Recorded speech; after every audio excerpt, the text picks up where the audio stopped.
So you may know that today is part 5 of our Creating the Future webinar series. It's our public webinar series. And before I introduce you to today's speakers, I'm going to give you a brief overview of AgeWell if you are not familiar. So to give you a bit of context, 78% of older Canadians are confident using current technology, and this is information coming from an Environics poll that we recently conducted looking at older Canadians' attitudes towards aging and technology. So 3 in 4 believe that technology can help them in numerous ways, but only 2 in 10 are using tech for health and wellness. So our vision at AgeWell is that Canada's leadership in technology and aging benefits the world, and our mission is to develop a community of researchers, older adults, and caregivers, as well as partners and future leaders. And the goal of this community is to accelerate the delivery of technology-based solutions that makes a meaningful difference in the lives of Canadians.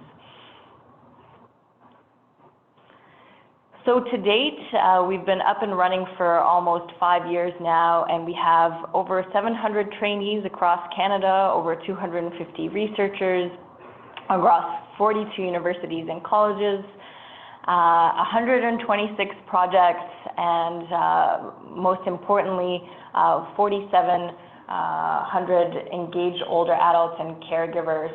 And we also support several startups, and all of these numbers are constantly growing, as you can imagine. So we're at 35 startups now, and 3 national innovation hubs with over 400 partners across Canada. So without further ado, I'd like to introduce you to our speakers today. Dr. Janet Fast is a professor in the Department of Human Ecology at the University of Alberta and co-director of the Research on Aging Policies and Practice Research Program. Within AgeWell, she co-leads the work package focused on assistive technologies that support caregivers.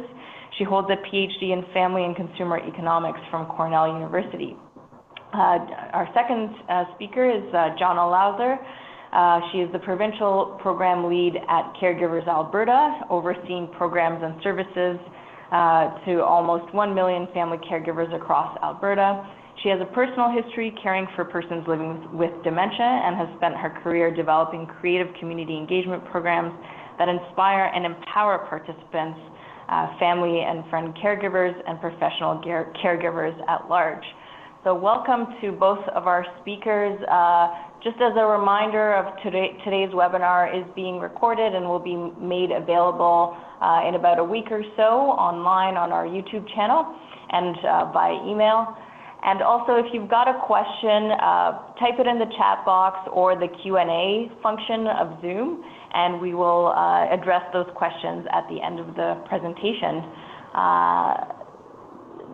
So Janet Fast, please go ahead, Dr. Janet Fast. Take it away. Thanks very much. And for what it's worth, I too have been a caregiver. It's something that most Canadians will do at some point in their lives, and very often more than once in their lives. I think a useful starting point is just to make it clear that what we're going to be talking about today are caregivers or family caregivers, sometimes referred to as informal caregivers, although we don't typically use that term because caregivers themselves don't like it. It implies something much more casual and unimportant than it really is. So Johnna, maybe tell us a bit about how Caregivers Alberta thinks about caregivers or describes caregivers. Yes, thank you, Janet. Hello to everyone on the call. Caregivers Alberta really recognizes that person as someone who is assisting a family member or a friend with challenges that result from disability, illness, or aging-related needs. And so, you know, the faces of caregivers can be very, very different. They come in all shapes and sizes. And as Janet already highlighted, you know, most of us have been in that role or will be at some point in our future. So there's a lot of needs surrounding this role. But we have clients that are adult children and grandchildren caring for older adults. We have spouses of someone with a chronic illness. We have family members of someone with cancer, parents of a children with a disability, or even neighbors taking care of neighbors, due to health, chronic or acute health conditions or aging related needs. So, I think sometimes it's difficult for caregivers to recognize themselves in that role, and so we do a lot of awareness and outreach to the community to help people realize themselves in that role more. Thanks, Kim. We're going to try to introduce you to a caregiver that my research group has worked with a fair bit. So let me try to introduce you to Kim. Kim's story, I think, is an interesting one, and I gather that the links to that video and a second one that we had hoped to use later in the presentation will be made available to you, and I think they're worth watching. Kim's story is multifaceted, but the clip that we intended to use today is basically her story about trying to combine care work with her paid work. She's relatively young. Her husband, who has a degenerative disease, is relatively young. And she is now the primary breadwinner. So she tells a really powerful story about what those challenges are like. And some of the dialogue that you might have picked up is that she was talking about how supportive her employer is, but you can only push it so far. So these are some of the challenges that caregivers face kind of on a regular basis, especially those who are employed. And it's really the employed carers who are the focus of today's webinar. We're really going to be highlighting those employed caregivers who, like Kim, are juggling care for their loved one alongside a job. And that's the majority of carers. And the majority of those work full time. So there are 5.6 million employed carers in Canada, according to the last Statistics Canada survey on caregiving and care receiving. And those were only the caregivers between the ages of 19 and 70. We also know that there are almost 500,000 young carers, younger than 19, out there as well.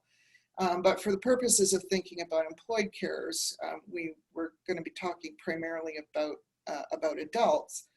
And those employed carers represent about 70% of all carers, so the majority of carers are employed. But importantly, they also represent between 30 and 35% of the Canadian workforce. So about a third of all Canadian workers also have care responsibilities, and that's important, and we're going to talk about why that's important in a bit. Caregivers, employed caregivers are just as diverse as the caregivers that Johnna was talking about. Most of them are married, most are relatively well educated and in good health. About half are middle-aged, between 45 and 64. About a quarter of them, though, are still raising their own children alongside working and providing care to a family member or friend. And about half of caregivers are caring for a parent or a parent-in-law who they live relatively close to, but only about 1 in 5 lives with the person that they're caring for.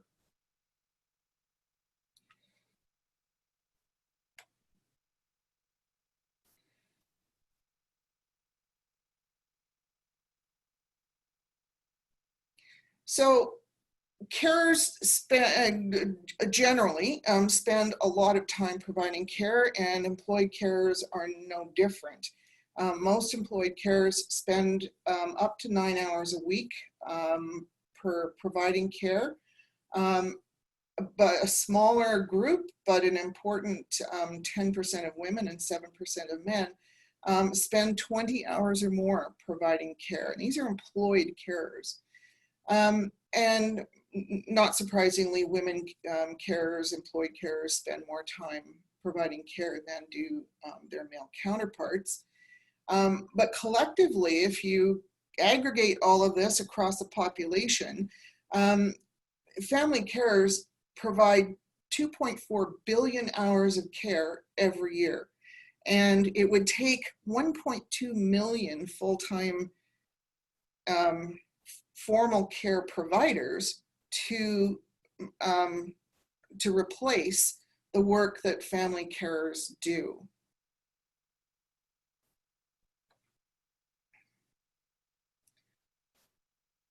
Also importantly, that's 10 times as many hours of care provided by family carers, family and friend carers, as are provided by formal workers in the formal care sector. And another way to look at this is that those hours of care that family members and friends put in saves the healthcare system $66.5 billion per year. So it would cost that much to replace all of the work that family carers do. And if we also compare that to estimates from the Canadian Home Care Association, that the total expenditures on home care in Canada amounts to between 3.7 and $5.9 billion. You can see the critical importance of the work that family carers do.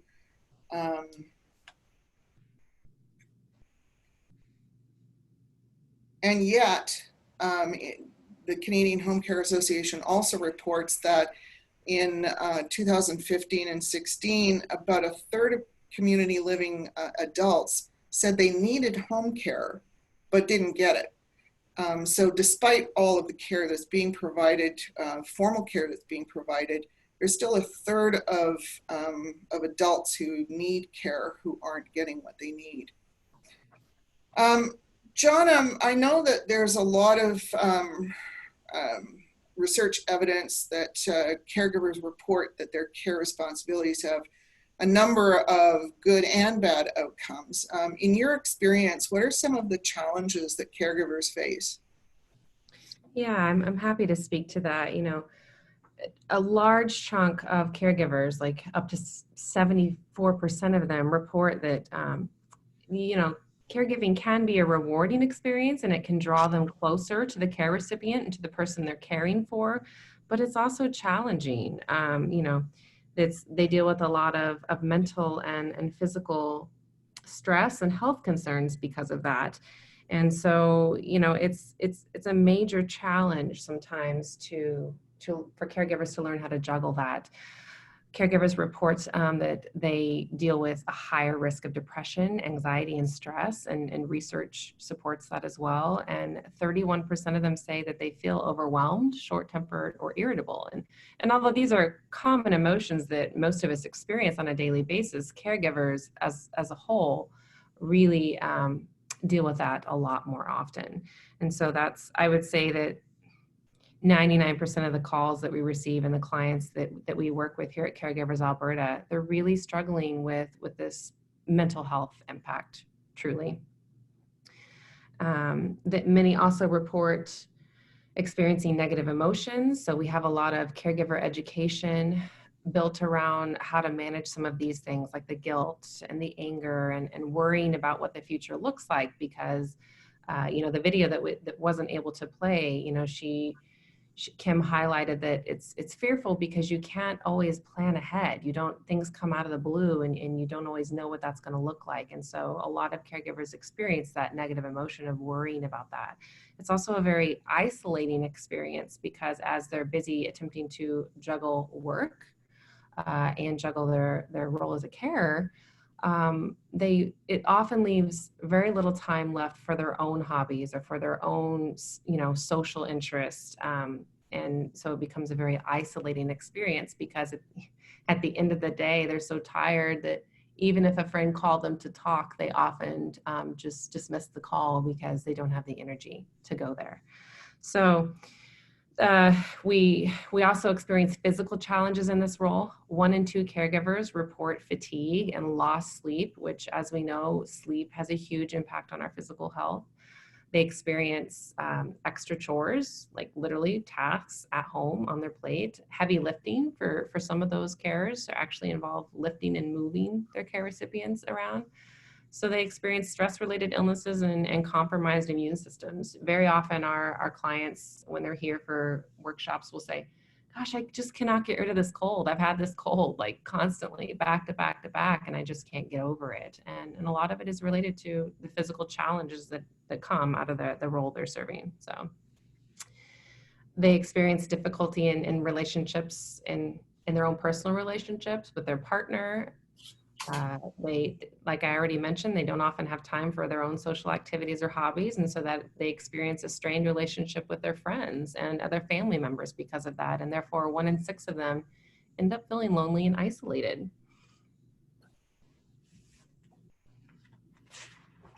There's a large financial impact, which I know Janet's going to speak to more in a moment, but many caregivers have to end up stepping away from work.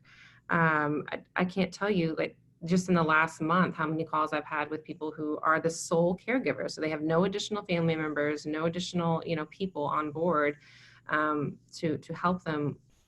And they've had to walk away from their job. So there's a large financial impact that comes out of that. They've had extra bills, and many of them report saying they need more financial assistance.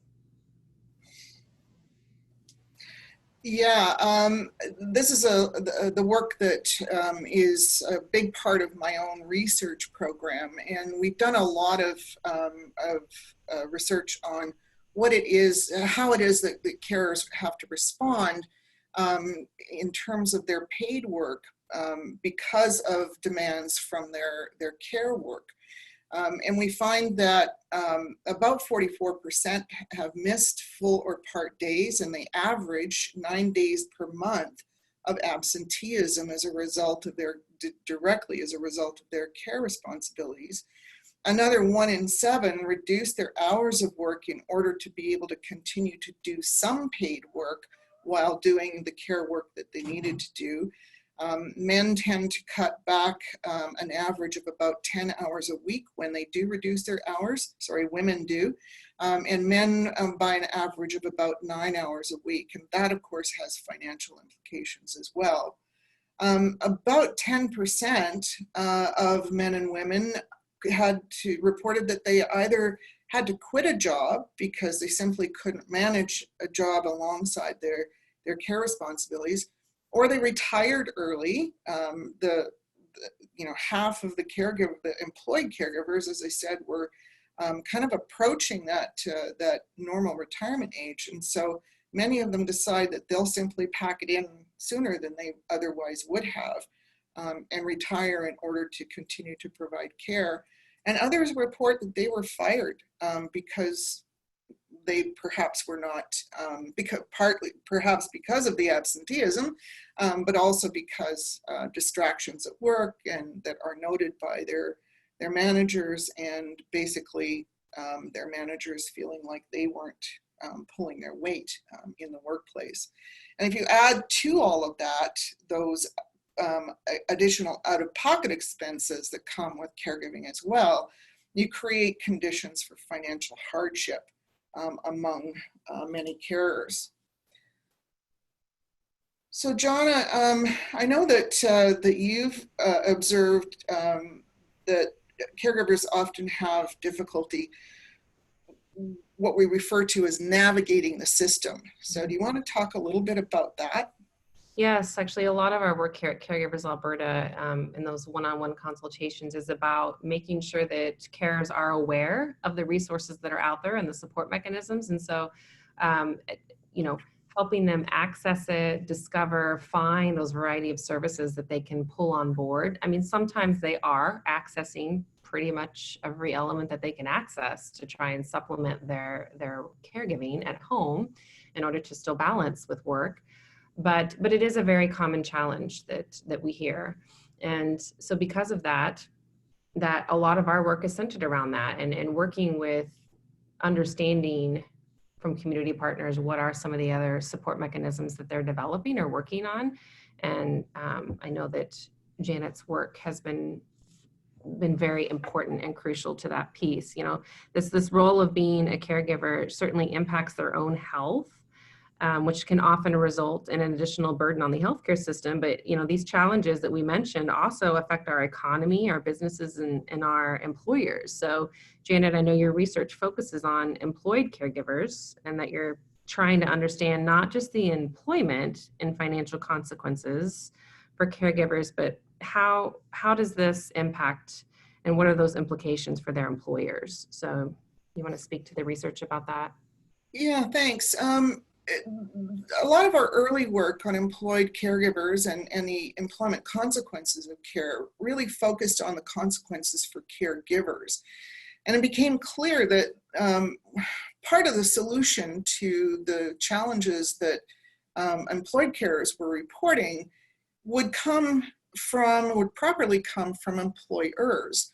But employers really didn't understand what the problem was. They didn't recognize that there was a problem, and they didn't really know what to do about it if they did recognize it. So we really turned our attention to working with employers to help them understand that things like absenteeism and reducing hours of work and leaving their jobs,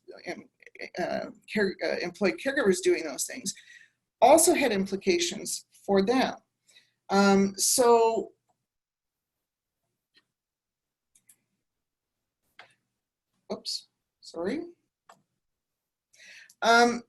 we started translating some of these employment consequences, individual employment consequences, into estimates of what this would mean, these sorts of things would mean for employers.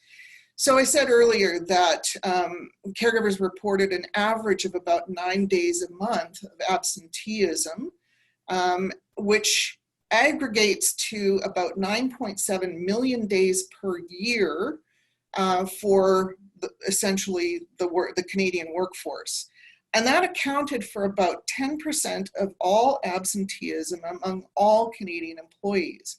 And that's a big hit for employers, because that costs employers money. And the 15% who reduced their weekly hours of work by an average of 9 hours per week, if you aggregate that to the population level, we're talking about 256 million hours, fewer hours worked in a year. And turnover, more than 500,000 caregiver employees reported that they had to leave the workforce entirely through some mechanism. And Manulife Financial has estimated that the cost of employee turnover is about 40% of that employee's salary, or about $18,000 for the average Canadian employee. And that amounts to about $10 billion for those 558,000 caregiver employees who left their jobs because of their caregiving responsibilities in 2012. So it becomes really clear what the business case is for employers to care about this stuff. So we've been doing some work with both employed caregivers and with their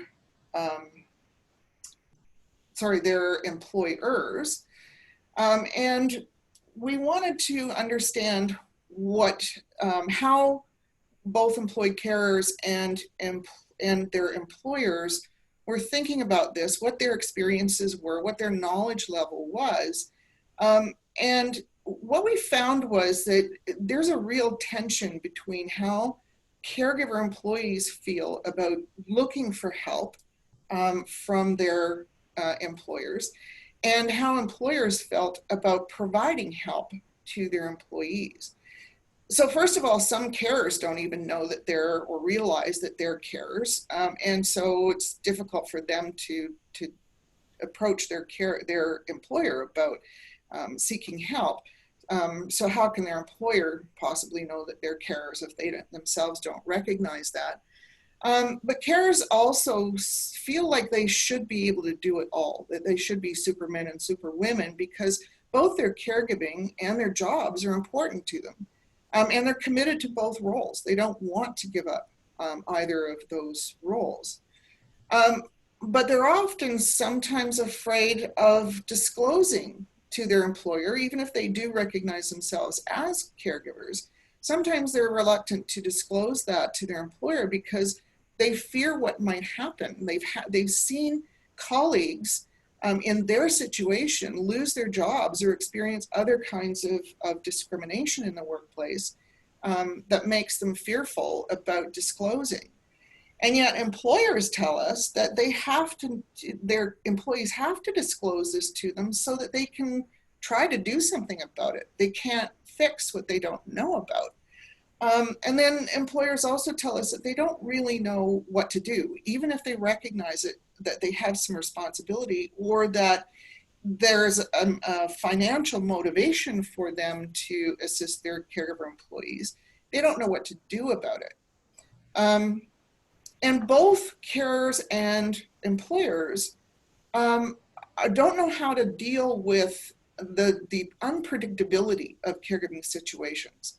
Childcare tends to follow a pretty standard and predictable course. And so, most employers don't have any problem assisting employees with their childcare responsibilities.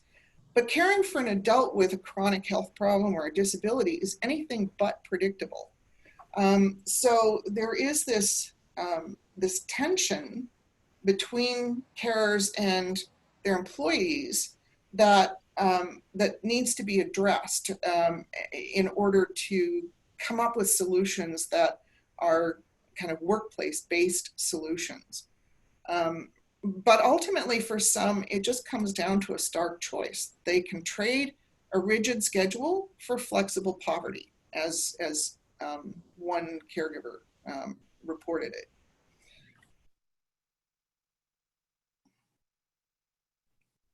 We've also looked at what caregivers would like to be able to achieve in their own lives. So this was our survey of caregivers, asking them, so what is it that you want to achieve for yourself? What are the important goals that you have for your own life? And in a nutshell, it really came down to we need and want more money, more help, and more flexibility. So those are kind of the goals that they reported to us.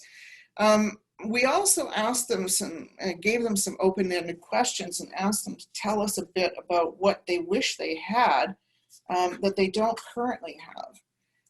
And so they reported to us that they want more hours in a day. They want more financial stability so that they can help both the person they're caring for and support their own family. They want to enjoy each other's company and have a social life and a social relationship with their family members and their friends. But they also want more financial support so that they don't have to choose between providing the care that their family member needs, but earning enough to support their own family. So it really boils down to more time, more help, and more money.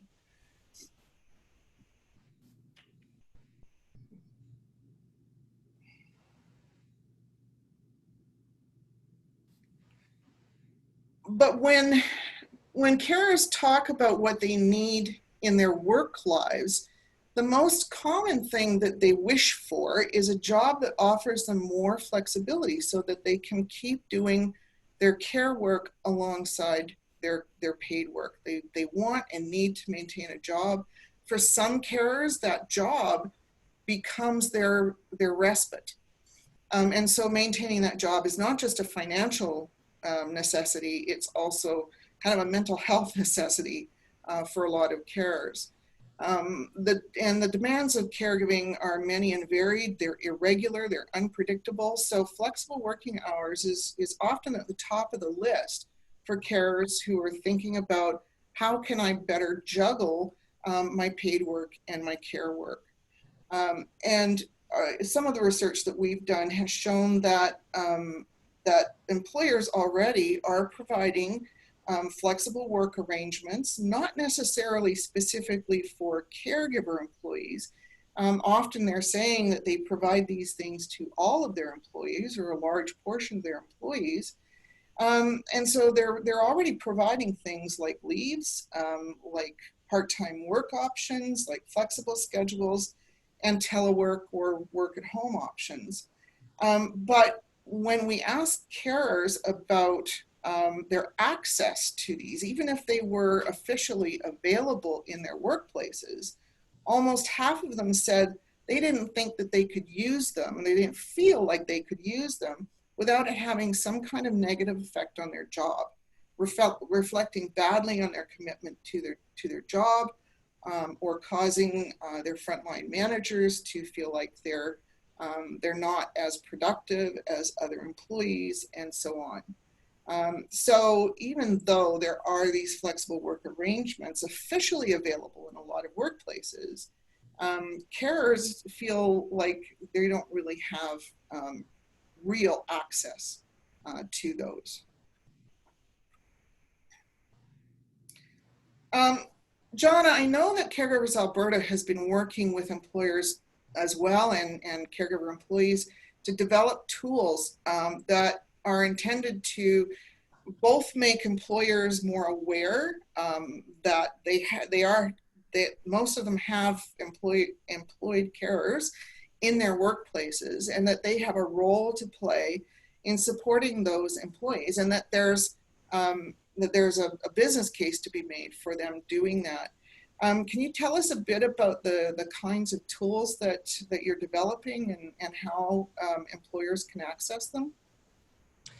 Yeah, so Caregivers Alberta has done a lot of work in this space to try and encourage communication and education with employers and employees. I think that, you know, this really all does boil down to the need to communicate between both of those parties, but also feeling safe, you know, to have that transparency. And so we've developed Working Care, which is a really great resource in order to help employers create caregiver-friendly workplaces. And if you want to advance 2 slides, Janet, to sort of look at the, yeah, since we can't do the video, you know, there certainly is a business case for employers in order to be able to retain important staff. It increases productivity, it reduces the stress and the sick leave.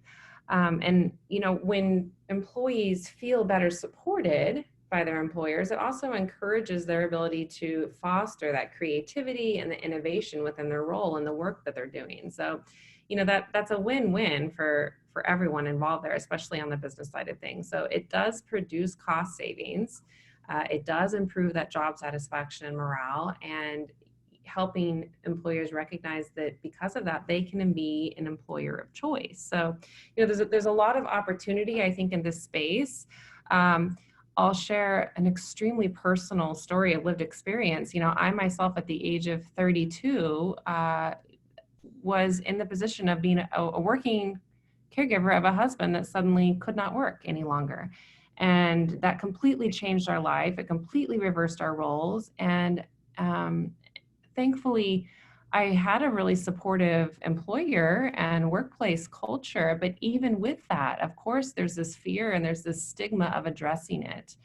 And so I really had to find within myself, you know, the ability to overcome that fear, to have the discussions, to talk about what my needs were, but at the same time, to also be my own advocate to say, no, but I am committed to my work role. I believe in the value of what I'm doing, and I want to be able to do this too. And I don't want my caregiving role to impact my ability to produce good work.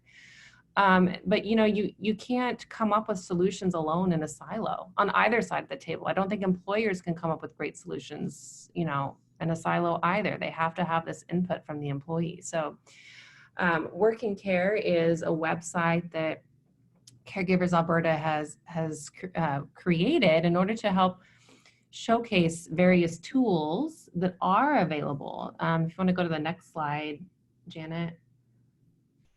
The whole goal and the point of this program is to create awareness of the challenges experienced by employees who are caregivers, and to assist the employers in helping to support their workforce who are serving in this role. And so we have resources and training that go along with that. And so at the end of this presentation, there'll be several different links and resources for you to check out. But the Working Care website has a web portal that offers toolkits and suggestions for how to create caregiver-friendly workplaces. Do you want to flip to the next slide, Janet?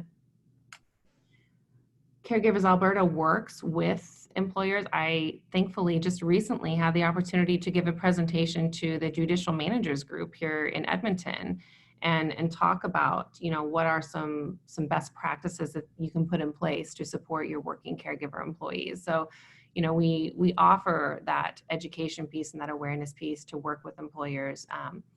But also this Working Care website has a lot of great tools available. So we can offer consultations and referrals. We have employee presentations. And of course, it's an awareness that Caregivers Alberta has programs specifically for caregivers to help empower them, support them in their role so that maybe they can reduce their personal stress and maintain in the workforce at the level that they truly want to be. So those are all some of the things that Working Care is really striving to achieve well.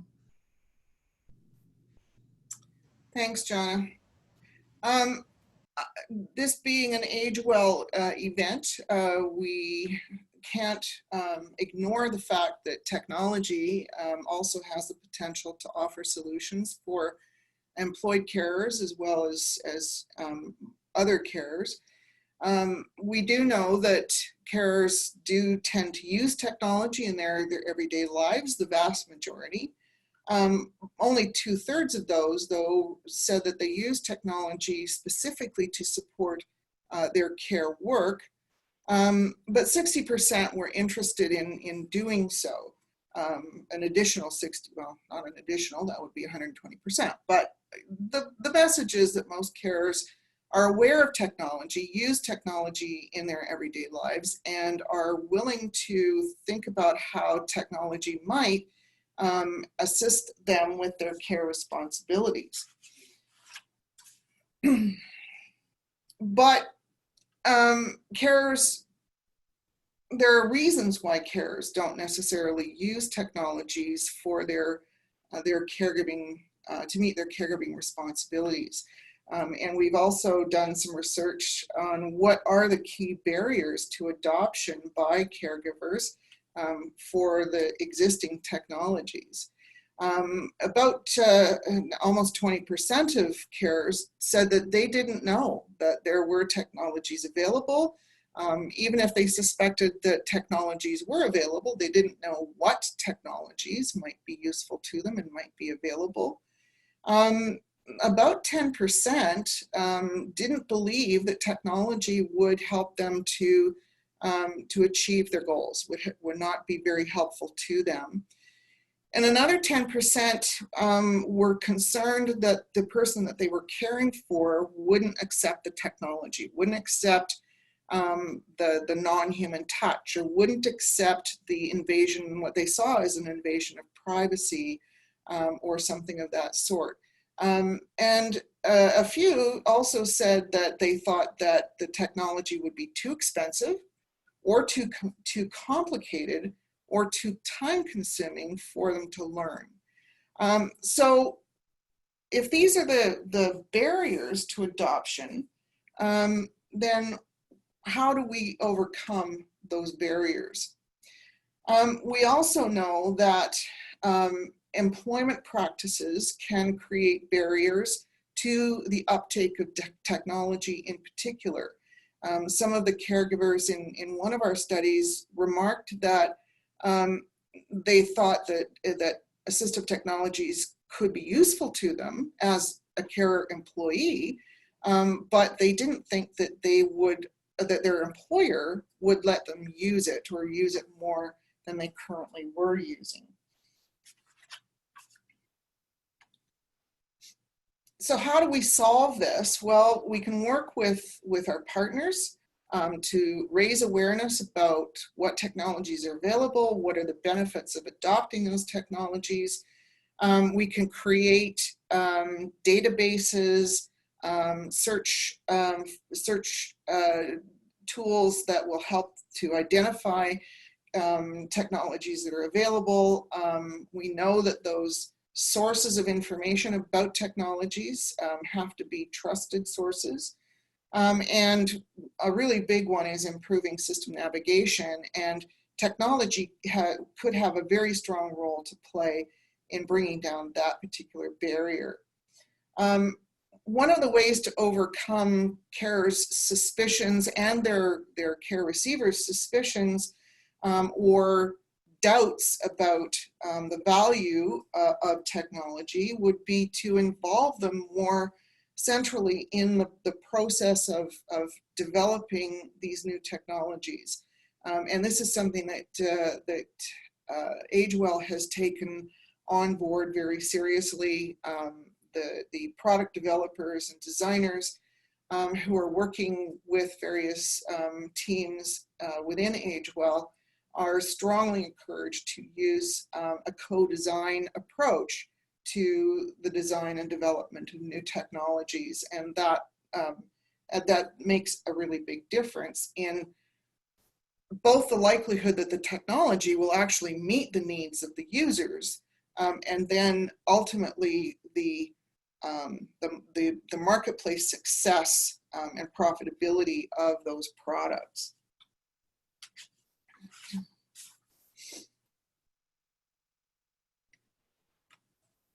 There are also ways to enhance the affordability of new technologies. One of the barriers in Canada to caregivers accessing technologies is that there is no third-party payer. Unlike for the care recipients, they often have access to technologies through the formal continuing care system. But because carers are not eligible to be clients of this system, they tend not to have access to subsidies for the acquisition of technologies, nor are there many insurers out there or family assistance plans offered by employers that will provide that kind of technology. There also are ways to create public policies that will enhance the financial well-being of caregivers who might be experiencing financial hardship, and therefore make it more affordable for them to benefit from technologies as well. Some of the other strategies include being able to trial new products to overcome that suspicion or the doubt that those technologies will be useful, and the availability of both pre and post-adoption support. So just to kind of wrap up, we know that caregiving is complex, that it's diverse. There's increasing evidence that caregiving is in fact a workplace issue. We can improve system navigation and community supports, and technology has a role to play in that as well. We can certainly raise awareness about about the fact that there are products and services out there that could be useful to carers and encourage their take-up, but also make sure that carers are front and center in the design and development of new technologies, and increase the likelihood that they will accept and integrate technologies into their lives. We're kind of running out of time here, so this is a list of some of the resources that we've made reference to in this webinar. This will be available to you to track down some of those resources after the webinar. So please feel free to look up these resources and to connect with us for additional information. And I think we still have some time for questions. Yes, thank you, Janet and Johnna. That was a great presentation. We do have a couple of questions coming in, and feel free for those of you who maybe have been holding on to your questions to type them into the chat box or the Q&A. I'm just going to launch a poll quickly to figure out if there are any other folks that joined you on this webinar today from where you are. So we're asking a question of the audience first. And we would also like you to, as you're thinking about questions, please go and visit the survey website to give us feedback on this webinar once we're done here. So the first question is from Mark Benning, and he's asking, what are your thoughts about providing a government-funded stipend to family caregivers? And then he makes a comment, we could move this into the notion of the home-spital versus the hospital and long-term care institutionalized model. I'm not sure I caught the whole question, but there is one province in Canada that provides a carer benefit. Nova Scotia does that. And there are a number of other countries in the world where carer benefits or stipends are provided. Typically, it's cast as a kind of a poverty reduction measure. And is usually only available under specific circumstances. So people who are providing high levels of care, the Nova Scotia benefit, I believe the cutoff is 20 hours of care per week. And that's similar in other countries where it's used more broadly. I think in those countries where it is much more common, it has been available for many years. The impression is, I think, that the benefit is still rather small, but for those carers who are really living on the edge financially, sometimes it is the difference between living in poverty and not. Great, thank you. And again, encouraging folks to ask any other questions. So we've got another one, which is, what are EAP? So I'm guessing that's employment assistance programs, firms of those employment assistance programs. What are they doing to educate employers and employees about this? Johnna, do you want to take the first shot at that one? Yeah, you know, there are, if you go to the Work and Care web portal, there are some great examples of companies that are attempting to tackle this challenge. But as I mentioned, this is really a realm of opportunity. And so I think that there's always needs to be more education done with employers on how they can create better practices and implement existing best practices in order to support their caregiving clients, as we mentioned on here. But there are some good examples of employers who are doing this well, again, on the Work and Care web portal, excuse me. And the EAP companies, based on my experience and the work that we've been doing with them and with others who are working in this space, is that they don't really know enough about it to be helpful to the employers who hire them. Yeah.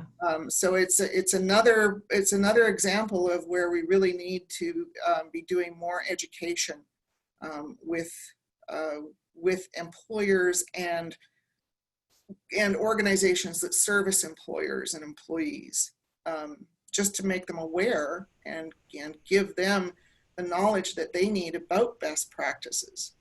Absolutely. Great, thank you both. So I've got a question. Earlier on in the, I guess a couple of slides ago, you talked about assistive technology being used by employees. And I'm wondering if you could give an example of what that would look like for the caregiver. Yeah, I think there are a number of technologies that would be really useful to employed carers. And one of those is there are a lot of kind of tracking devices, monitoring devices that are being developed now, and some of them are just really sophisticated and can give you a lot of information about what's going on in the home of the person that you're caring for example.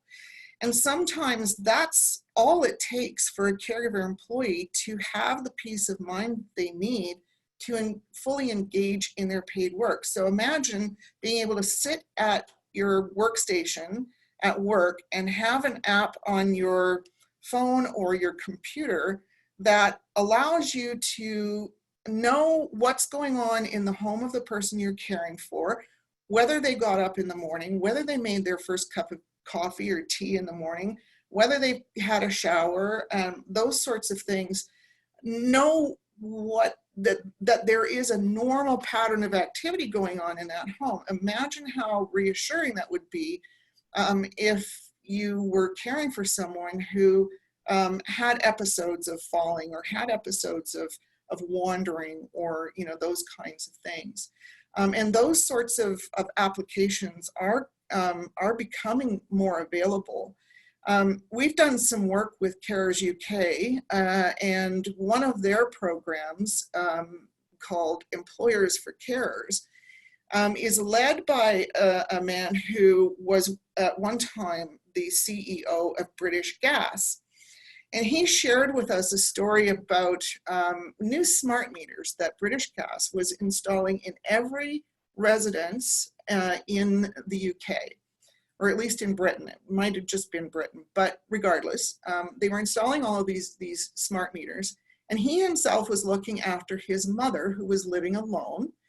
And these smart meters had the capacity to tell a user what the flow of energy was in that household. So, when the bedroom lamp came on, when the stove was turned on, and mom was making the first cup of tea, and those sorts of things. And he had an app on his phone that would convey that information to him. So he knew that she was okay, or he knew that something wasn't happening the way that it normally did in his mom's home. So there are all kinds of those sorts of technologies that I think could offer a lot of peace of mind, and many others that also would allow for a lot of the care management tasks to be done. There are apps, for example, that allow you to keep track of medications, that allow you to communicate with other caregivers, whether family or formal caregivers, that allow you to keep track of appointments and all of those kinds of things. So there are a number of ways in which technologies can be useful to caregivers and in particular to employed carers.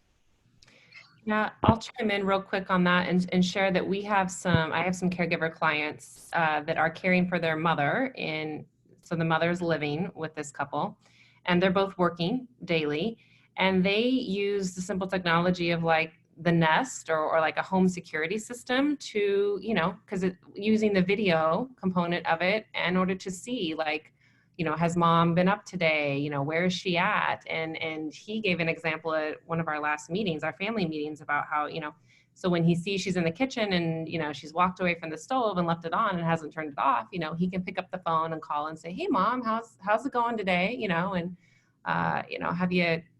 Did you turn the stove off after you made your tea this morning? Like little things like that are enabling him to have better peace of mind, still be checking in on his mother while he's at work.